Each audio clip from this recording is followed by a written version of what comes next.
Hi friends, welcome to my channel. आज हमारा topic है परमाणु और अणु की धारणा। तो सबसे पहला हम लोग शुरुआत करते हैं परमाणु से। परमाणु के बारे में हमें जानकारी या जो भी हम अभी जानते हैं वो कैसे स्टार्टिंग हुआ था इसका। तो सबसे पहले इसका स्टार्टिंग हुआ था लियो किम्पास और उनके जो शिष्य थे डेमोक्रिटस से। यही दो वैज्ञानिकों ने बताया था सबसे पहले कि पदार्थ को एक टाइम तोड़ते तोड़ते एक ऐसा टाइम आएगा जब इसको और तोड़ा नहीं जा सकता। तो इन्हीं लोगों ने कहा कि सूक्ष्म कणों को एटम्स कहा जाता है, मतलब कि जो ये टूट नहीं रहा है पदार्थ उसको बोलेंगे वो लास्ट स्टेज को एटम्स। एटम से ही एटम शब्द आया है, एटम से एटम शब्द आया है, जिसका मतलब होता है, इसका मतलब तो परमाणु होता है, लेकिन एटम्स का मतलब होता है सूक्ष्म कण जिसको और तोड़ा नहीं जा सकता। परमाणु उस टाइम के इन लोगों के, अगर जो ये लोग बताए थे उस हिसाब से अगर परमाणु की बात की जाए तो इन लोगों का कहना था कि जो सूक्ष्म कण हैं जिसको तोड़ा नहीं जा सकता उनको ही परमाणु कहा जाता है। उसके बाद आइजैक न्यूटन और रॉबर्ट बॉयल ने भी बताया कि पदार्थ कुछ सूक्ष्म कणों से बना, लेकिन इनमें से किसी ने भी ये पूरा बताया नहीं या पूरा प्रमाणित नहीं किया कि परमाणु असल में है या नहीं है, ऐसा कोई भी परीक्षण नहीं दिया। उसके बाद दार्शनिक रसायन विद्या नाम के एक वैज्ञानिक थे जिन्होंने हाइड्रोजन, नाइट्रोजन, सल्फर, ऑक्सीजन और फास्फोरस की खोज की। लेकिन इस खोज के बाद से बहुत से रासायनिक विक्रियाओं से दूसरे पदार्थों का आविष्कार होने लगा, पर ये होता ही क्यों था इसको लेकर के तब भी मतभेद कोई क्लियर बताया नहीं गया था कि ऐसा क्यों होता है। तो अभी भी ये रहस्य बना हुआ था।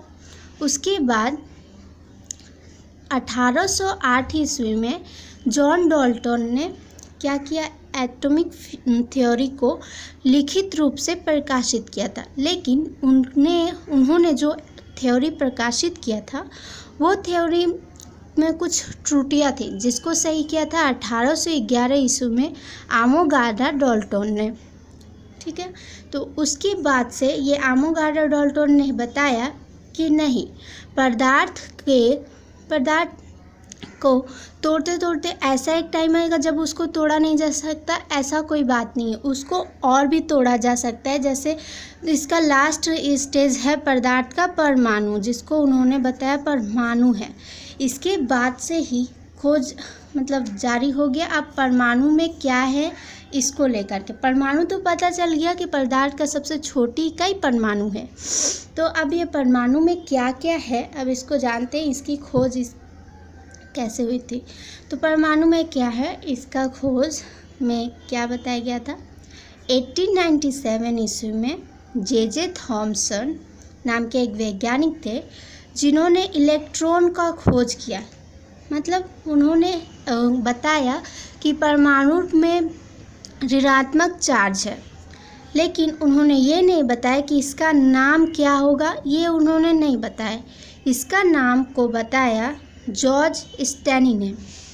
फिर उसके बाद 1913 ईस्वी में रदरफोर्ड ने प्रोटॉन की खोज की। कैसे, उन्होंने बोला कि जब परमाणु में ऋणात्मक चार्ज है, नेगेटिव चार्ज है, तो उसमें ज़रूर ऐसा भी धनात्मक पॉजिटिव चार्ज भी होना चाहिए जो परमाणु को संतुलित करता हो। तो उसके बाद रदरफोर्ड ने 1913 ईस्वी में प्रोटॉन की खोज की। उसके बाद रदरफोर्ड के ही स्टूडेंट थे जो जे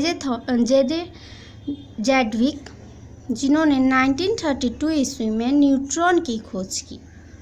न्यूट्रॉन की खोज किसने की, जेम्स जैडविक ने। कब, 1932 ईस्वी में।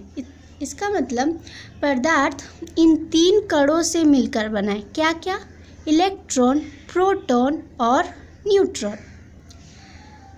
तब कहा जा सकता है कि तब हम लोग बोल सकते हैं ना कि परमाणु सूक्ष्म कणों से मिलकर बना है, जो है प्रोटॉन, न्यूट्रॉन और इलेक्ट्रॉन। उसके बाद रदरफोर्ड ने कुछ एटॉमिक थ्योरी के बारे में और भी बहुत से खोज से और परीक्षण निरीक्षण से कुछ थ्योरी निकाली थी। उस थ्योरी के आधार पर परमाणु मॉडल को बनाया था नील्स बोरेन ने। वो एक वैज्ञानिक थे जो उसी टाइम ने कुछ टाइम बाद इस परमाणु मॉडल को तैयार किए थे, पर वो किसके थ्योरी से तैयार किए थे? रदरफोर्ड की थ्योरी से।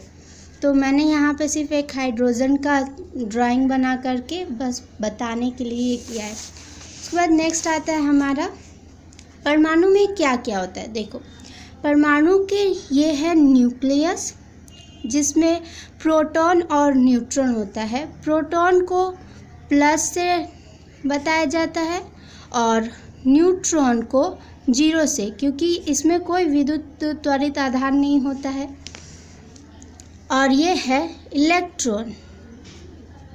इलेक्ट्रॉन क्या होता है? न्यूक्लियस के बाहर चक्कर लगाता रहता है, इसको 0 से वो करते हैं, ये माइनस, ठीक है। तो परमाणु के ये सिर्फ प्रोटॉन को क्या बोला जाता है? परमाणु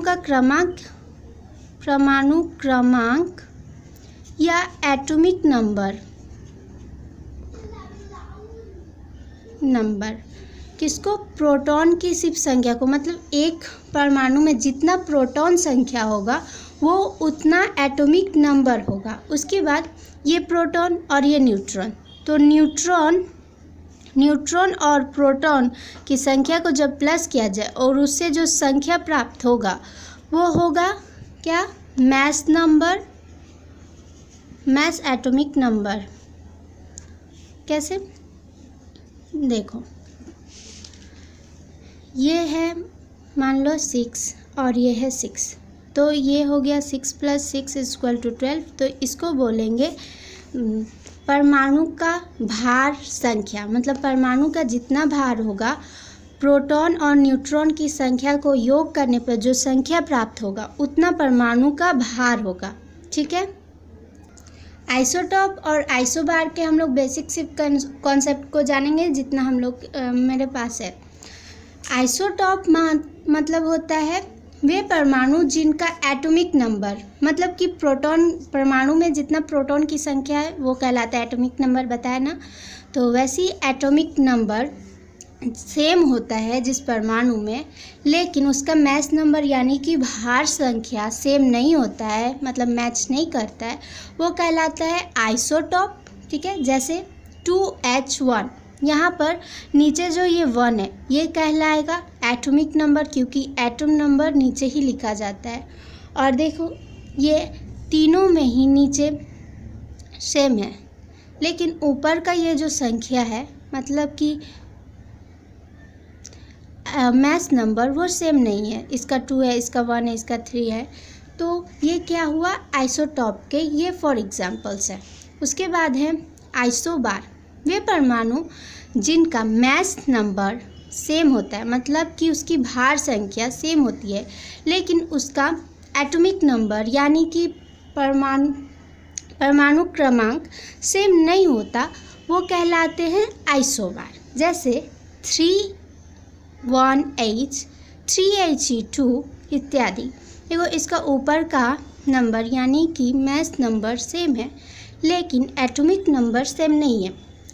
तो आज का हमारा टॉपिक कवर हो गया, हमने परमाणु के बारे में सीखा। आई होप कि मैंने ठीक से पढ़ा है और आप लोग भी कुछ सीख पाए हो। अगर वीडियो अच्छी लगी तो लाइक करना, सब्सक्राइब करना ना भूलना, और कमेंट तो बिल्कुल भी नहीं, कैसी लगी और क्या और कौन से टॉपिक पे आप वीडियो चाहते हैं ये भी बता सकते हैं। Okay, bye bye.